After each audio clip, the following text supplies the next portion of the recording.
Tata consultancy services यानी TCS के साथ। क्या आप इस कंपनी के बारे में कुछ खास जानना चाहते हैं, जैसे इसका इतिहास, इसके काम करने का तरीका या कुछ और? नहीं, अपना टीसीएस के बारे में पहले इसका इतिहास बताइए, टीसीएस का इतिहास बताइए, ताकि हमारे जो व्यूअर है वो जान पाए कि मतलब टीसीएस का इतिहास क्या है। टाटा कंसल्टेंसी सर्विसेज, जिसे हम टीसीएस कहते हैं, की शुरुआत 1968 में हुई थी। ये भारत का पहला ऐसा संस्थान था जो कंप्यूटर सेवाएं प्रदान करता था और शुरुआत में इसने टाटा समूह की कंपनियों को ही सपोर्ट करना शुरू किया था। समय के साथ टीसीएस ने अपनी पहुंच बढ़ाई और ये केवल भारत तक सीमित नहीं रही, बल्कि दुनिया भर के बाजारों में छा गई। आज ये वैश्विक स्तर पर सबसे बड़ी आईटी सेवा प्रदाता कंपनियों में से एक है और अपनी तकनीकी विशेषज्ञता के लिए पहचानी जाती है। ओह! तो टाटा का मतलब 1968 में जब शुरुआत हुई थी, ठीक है। तो अब अभी के जो हाल में जो मतलब जैसे टाटा ग्रुप की मतलब शुरुआत जो 1968 में हुई थी ना, उसका डीप रिसर्च बताइए, जैसे कि वो क्या बात आया था जिससे ये शुरुआत हुई थी, और इस और इसके बाद से ये अपने आप को ग्रो कैसे करी अपने आप को, ये कंपनी। टीसीएस की शुरुआत के पीछे एक दूरदर्शी सोच थी। उस समय के टाटा समूह के चेयरमैन जेआरडी टाटा ने कंप्यूटर के महत्व को समझा और एफसी कोहली को इसकी जिम्मेदारी सौंपी। कोहली, जिन्हें भारतीय आईटी उद्योग का जनक भी माना जाता है, उन्होंने टीसीएस को एक मजबूत आधार दिया। शुरुआत में, जैसा कि हमने बात की, इसने टाटा समूह की कंपनियों के लिए काम किया, लेकिन बाद में ये बाहर के ग्राहकों, खासकर अमेरिका और ब्रिटेन में अपनी सेवाएं देने लगी। इनकी रणनीति हमेशा गुणवत्ता, नवाचार और वैश्विक ग्राहकों के साथ दीर्घकालिक संबंध बनाने पर रही, जिससे ये आज इस मुकाम पर पहुंची है। तो आखिर ये कौन सा प्रोडक्ट, मतलब टीसीएस क्या प्रोडक्ट बनाती है आखिर, एक ताकि समझ पाए हम। टीसीएस कोई उपभोक्ता उत्पाद नहीं बनाती, बल्कि ये एक आईटी सेवा और सलाहकार कंपनी है। इसका मतलब ये है कि ये दूसरी कंपनियों को उनके बिजनेस को बेहतर बनाने के लिए तकनीकी समाधान प्रदान करती है, जैसे सॉफ्टवेयर डेवलप करना, डेटा एनालिसिस करना, क्लाउड सॉल्यूशंस देना या आईटी सिस्टम्स को मैनेज करना। ये कंपनियां फाइनेंस, रिटेल, हेल्थ केयर और कई अन्य क्षेत्रों में काम करती हैं। क्या आप किसी खास क्षेत्र या सेवा के बारे में जानना चाहते हैं? नहीं, तो तुम ठीक है, तो इन सारे सेक्टरों में काम करती है, तो इसका 20 साल का रिकॉर्ड कैसा रहा है, और अगर हम इसके प्रॉफिट मार्जिन, आरओई, पूरी फंडामेंटल देखा जाए तो 20 साल में ये कैसी परफॉर्म की है अपने आप को। टीसीएस का पिछले 20 सालों का रिकॉर्ड बहुत शानदार रहा है। ये कंपनी पिछले 20 सालों में कंसिस्टेंट रूप से अपने प्रॉफिट मार्जिन्स और आरओई को मेंटेन कर रही है। टीसीएस का प्रॉफिट मार्जिन 26 से 28% के बीच रहा है। ये company high cash flow generate करती है और अपने शेयर होल्डर्स को कंसिस्टेंट डिविडेंड भी देती है। टीसीएस का नेट 28% के बीच रहा है। ये company high cash flow generate करती है और अपने शेयर होल्डर्स को कंसिस्टेंट डिविडेंड भी देती है। तो फिर भी अभी तो ऐसा क्या हो रहा है कि अभी जो टीसीएस है वो 2021 के लेवल पे आ चुकी है। 2021 नहीं कहे तो 2019 के भी लेवल पे आ चुकी है। ऐसा क्या बात हो गया है? क्या उसका फंडामेंटल में कोई दिक्कत हो गया, या मतलब कौन सी दिक्कत आ गई है, या ग्लोबल जो अनसर्टेनिटी चल रही है? तो इसमें इन्वेस्टर करे तो क्या करे, इन्वेस्टर को अब डर लग रहा है। टीसीएस के फंडामेंटल में वैसी कोई बड़ी दिक्कत नहीं है, बल्कि ये गिरावट कुछ बाहरी कारकों की वजह से है। मुख्य वजहें हैं ग्लोबल इकोनॉमिक अनिश्चितता, जिसके कारण विदेशी ग्राहक अपने आईटी खर्चों में कटौती कर रहे हैं।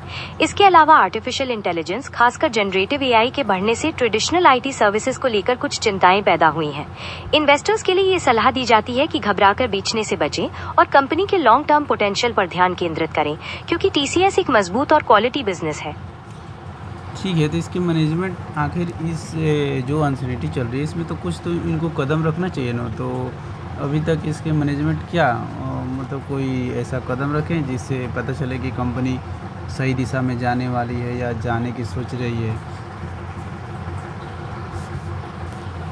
टीसीएस के मैनेजमेंट ने इस अनिश्चितता से निपटने के लिए कुछ अहम कदम उठाए हैं। वे कॉस्ट एफिशिएंसी पर ध्यान केंद्रित कर रही हैं ताकि मार्जिन को सुरक्षित रखा जा सके। साथ ही वे आर्टिफिशियल इंटेलिजेंस और क्लाउड सॉल्यूशंस जैसी उभरती टेक्नोलॉजीज में निवेश बढ़ा रही हैं ताकि नए अवसरों का फायदा उठाया जा सके। इन कदमों से कंपनी अपनी लॉन्ग टर्म ग्रोथ को बनाए रखने की दिशा में काम कर रही है। तो वो मान लीजिए वो अपना कॉस्ट एफिशिएंसी जो है वो बढ़ा मतलब मार्जिन सुरक्षित करने के लिए ध्यान केंद्रित करने यानी कटौती कर रही है, ठीक। तो ये तो हो गया कि मतलब जैसे क्या होता है कि ये तो सबसे ज़्यादा मतलब कंपनी जो है ये सबसे ज़्यादा नौकरी देती थी, तो अब ये ले ऑफ कर रही है। तो इससे क्या समझा जाए कि अब टीसीएस पहले जैसी नहीं रही, या इससे विश्वास धीरे धीरे हट रहा है, या ये कोई बड़ा कदम रखने वाली है जिससे हो सकता है कंपनी सही दिशा में जाने की कोशिश कर रही हो। जैसे पहले क्या इनका काम जो है वो शायद धीमा पड़ रहा हो, ऐसा भी तो हो सकता है। लेऑफ्स का दौर इंडस्ट्री के लिए एक बड़ा बदलाव दिखाता है। इसका मतलब ये नहीं है कि टीसीएस अब पहले जैसी नहीं रही, बल्कि ये अपनी संचालन क्षमता को और बेहतर बनाने और नई टेक्नोलॉजीज में निवेश करने का तरीका है। कई बार कंपनियों को अपने वर्कफोर्स को अपस्किल करने या फिर कुछ खास भूमिकाओं को ऑटोमेट करने की जरूरत होती है। क्या आपके मन में टीसीएस के भविष्य को लेकर कोई खास चिंता है? हाँ, चिंता यही है कि टीसीएस 5 साल से रिटर्न मतलब माइनस में रिटर्न दी है, मतलब इसका रिटर्न कुछ है ही नहीं। और ये हाल फिलहाल अगर देखा जाए 2019 से लेकर 2026 तक के डाटा में, तो आप देखिए जाकर टीसीएस को कि क्या हाल हुआ है इसका।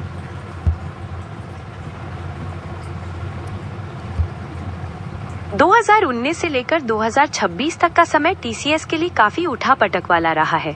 साल 2019 में इसका भाव करीब 2000 रुपए के आसपास था, जो बाद में चढ़कर 4000 रुपए के पार भी गया। हालांकि हाल फिलहाल में इसमें भारी गिरावट देखी गई है, जिससे भाव फिर से 2200 रुपए के करीब आ गया है। स्टॉक मार्केट में अक्सर ऐसे उतार चढ़ाव आते रहते हैं। पर दिक्कत यह है कि उतार चढ़ाव आते रहते, वो सही बात है, पर ये ब्लू चिप कंपनी थी जिसे मतलब लोगों को भरोसा था इस कंपनी पे कि ये ज़्यादा नहीं गिरेगी। जो कंपनी में ब्लू चिप होती है उसको 50% यानी वो अपने हाई से 50% गिर चुकी है। आप समझ रही हैं किस तरह की गिरावट है।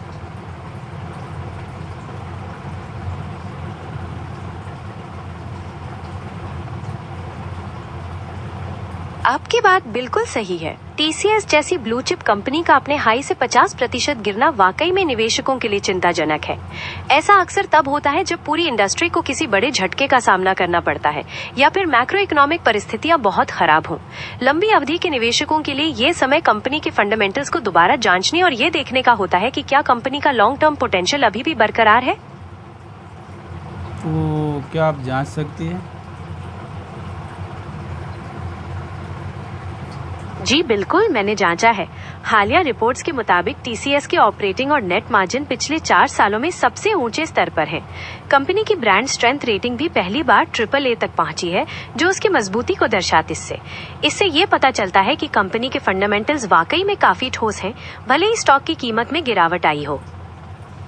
तो फिर ऐसा क्या हो रहा है कि जब कंपनी इतना अच्छा परफॉर्मेंस दे रही है तो फिर इसका कंपनी को तो और बढ़ना चाहिए। जैसे मैं आप अमेरिका का ले लीजिए, तो जैसे यूएस मार्केट वहाँ पर पूरा बूम में है, और यहाँ पे देखा जाए तो हम लोग का वो मतलब टीसीएस हो गया, ऐसे ही बहुत सारा मार्केट जो डाउन में चल रहा है। ऐसा क्या, जब ये कंपनी ग्रो कर ही रही है तो कोई इससे पैसा क्यों निकालेगा? ये बहुत ही महत्वपूर्ण सवाल है। कई बार ऐसा होता है कि कंपनी के अच्छे फंडामेंटल्स होने के बावजूद स्टॉक की कीमत गिरती है क्योंकि मार्केट का सेंटिमेंट नेगेटिव होता है। विदेशी निवेशक अक्सर पूरी दुनिया के बाजारों का आकलन करते हैं और अगर उन्हें दूसरी जगहों पर ज्यादा बेहतर मौके दिखते हैं तो वे अपने पैसे निकाल सकते हैं। इसके अलावा भारतीय आईटी क्षेत्र पर आर्टिफिशियल इंटेलिजेंस का क्या असर पड़ेगा, इसको लेकर भी एक अनिश्चितता का माहौल बना हुआ है। क्या आप इन सब कारणों को और समझना चाहते हैं? हाँ, हमें और समझना है, हमें इसके बारे में डीपली समझना है, ताकि जब कोई इन्वेस्टमेंट करे तो उसके पता चले कि हम जहाँ पैसा लगा रहे हैं वो उसमें कितना रिस्क है और वो कंपनी क्या करती है, क्या होने वाला है, वो सब जाने ना। ताकि निवेश करने से पहले जोखिमों को समझना बहुत जरूरी है।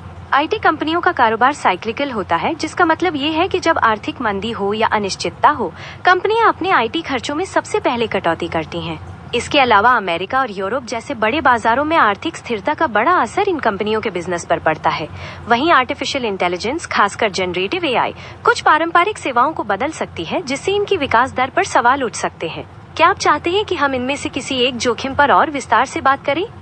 हाँ, हमें ना इन सब के बारे में पता करना है, एक एक करके बता दीजिए। चलिए सबसे पहले बात करते हैं आईटी कारोबार के साइक्लिकल स्वभाव के बारे में। इसका मतलब ये है कि जब अर्थव्यवस्था में मंदी आती है या अनिश्चितता बढ़ती है, तो दूसरी कंपनियां अपने बजट में सबसे पहले आईटी खर्चों में कटौती करती हैं। उन्हें लगता है कि कुछ समय के लिए वे इन सेवाओं के बिना काम चला सकती हैं।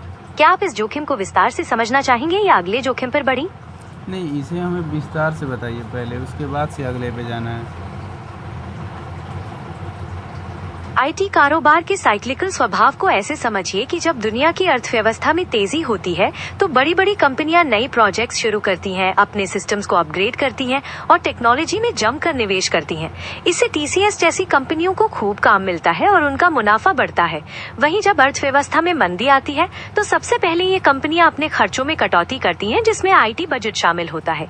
वे जरूरी सेवाओं को छोड़कर बाकी प्रोजेक्ट्स को टाल देती हैं, जिससे टीसीएस की आय पर सीधा असर पड़ता है। क्या ये स्पष्ट हुआ या आप इसके बारे में कुछ और जानना चाहते हैं? नहीं, ओके ओके। अब ये बताइए कि टीसीएस का आप ना 10 साल का डाटा देखिए और उसका देखिए कि बैलेंस शीट कैसा है और फंडामेंटल कैसा है इसमें, और इसके प्रमोटर और होल्डिंग और FI holding, DI holding, retail holding, इस सब का डाटा आप चेक कीजिए। तो टीसीएस की बैलेंस शीट पिछले 10 सालों में काफी मजबूत रही है। कंपनी पर कर्ज लगभग ना के बराबर है और उसकी कुल संपत्ति और इक्विटी लगातार बढ़ रही है। शेयर होल्डिंग पैटर्न की बात करें तो प्रमोटर्स के पास लगभग 71.77% हिस्सेदारी है। इनके अलावा फॉरेन इंस्टीट्यूशनल इन्वेस्टर्स लगभग 9.66% और डोमेस्टिक इंस्टीट्यूशनल इन्वेस्टर्स औकलो 13.33% का हिस्सा रखते हैं। क्या आप इन आंकड़ों को किसी खास समय से तुलना करना चाहते हैं? अगर इसे हम देखा जाए मतलब जब से टीसीएस की शुरुआत हुई थी उस समय से अभी तक का देखा जाए तो वो ये होल्डिंग कैसा देखा जा रहा है? टीसीएस के शेयर होल्डिंग पैटर्न को अगर शुरुआत से लेकर अभी तक देखें तो प्रमोटर ग्रुप यानी टाटा सन्स ने अपनी बहुमत हिस्सेदारी को लगातार बहुत स्थिरता के साथ बनाए रखा है। वहीं जो हिस्सा पब्लिक के पास है उसमें फॉरेन इंस्टीट्यूशनल इन्वेस्टर्स और डोमेस्टिक इंस्टीट्यूशनल इन्वेस्टर्स की भागीदारी में समय समय पर बदलाव होते रहे हैं, जो मार्केट की स्थितियों और विदेशी निवेशों के रुझान पर निर्भर करता है। क्या आप किसी खास शेयर होल्डर ग्रुप के बारे में गहराई से जानना चाहते हैं? हाँ, और इसमें कौन कौन से मतलब ना जैसे बड़े बड़े इन्वेस्टर लोग या बड़े बड़े फंड मैनेजर इसमें इन्वेस्ट किए हैं, ताकि हमारे इन्वेस्टर जो इन्वेस्टमेंट करेगा कोई भी करे तो उसे पता लगे कि हाँ इसमें ये लोग इन्वेस्टमेंट किए, तो उसे भी विश्वास हो कि नहीं जब ये इन्वेस्टमेंट किए हैं हो सकता है ये कंपनी अच्छी हो।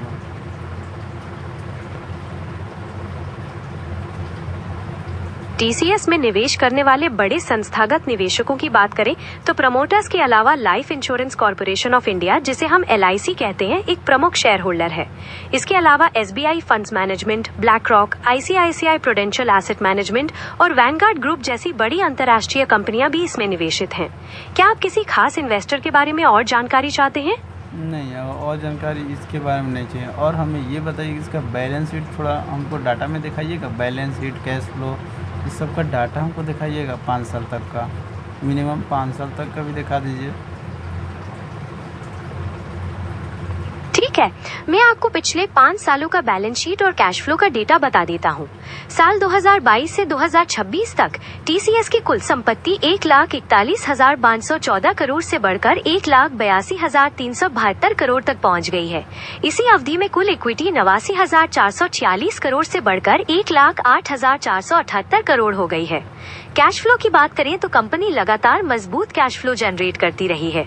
क्या आप किसी खास साल के आंकड़े जानना चाहते हैं? नहीं, हमें ना 22 से लेकर 26 तक का ही डाटा बताइए ना, ज़्यादा दूर का नहीं पता है, नहीं चाहिए हमें। ठीक है, मैं आपको 2022 से 2026 तक का साल दर साल डेटा बता देता हूँ। साल 2022 में टीसीएस की कुल संपत्ति 1,41,514 करोड़ थी, जो 2023 में बढ़कर 1,43,651 करोड़, 2024 में 1,46,449 करोड़, 2025 में 1,59,629 करोड़ और 2026 में 1,82,372 करोड़ हो गई। इसी तरह कुल इक्विटी साल 2022 में 89,446 करोड़ थी, जो 2023 में बढ़कर 91,206 करोड़, 2024 में 91,319 करोड़, 2025 में 95,771 करोड़ और 2026 में 1,08,478 करोड़ हो गए। क्या ये जानकारी आपके लिए स्पष्ट है? हाँ, ये तो मतलब ये तो सही है, और आगे का इसका मैनेजमेंट क्या बोल रहा है? अब इस ग्लोबल अनसर्टेनिटी को देखते हुए मैनेजमेंट की क्या राय है? टीसीएस मैनेजमेंट का मुख्य माफ कीजिएगा, मैं बीच में रुक गया था। क्या आप अपनी बात पूरी करना चाहेंगे? मतलब इसके मैनेजमेंट क्या दिशा दे रहे हैं आप? इतना अनसर्टेनिटी में मैनेजमेंट क्या दिशा दे रहे हैं आप कंपनी के बारे में? क्या मतलब देख रहे हैं इसके भविष्य के बारे में? टीसीएस मैनेजमेंट का मुख्य ध्यान आर्टिफिशियल इंटेलिजेंस और क्लाउड सॉल्यूशंस के जरिए कंपनी को बदलने पर है। वे कर्मचारियों को एआई टूल्स अपनाने के लिए कह रहे हैं, ताकि क्लाइंट्स को तेज और सस्ते परिणाम मिल सके। इसके साथ ही वे नए अवसरों का फायदा उठाने के लिए डेटा सेंटर्स में निवेश और रणनीतिक विलय और अधिग्रहण पर भी ध्यान केंद्रित कर रहे हैं, ताकि वे आने वाले समय में अपनी नेतृत्व की स्थिति को बनाए रख सके। ओके। और शिक्षा के उद्देश्य से है। शेयर बाजार में निवेश जोखिमों के अधीन है, इसलिए कोई भी निवेश करने से पहले कृपया अपने वित्तीय सलाहकार से सलाह लें और अपने विवेक का उपयोग करें।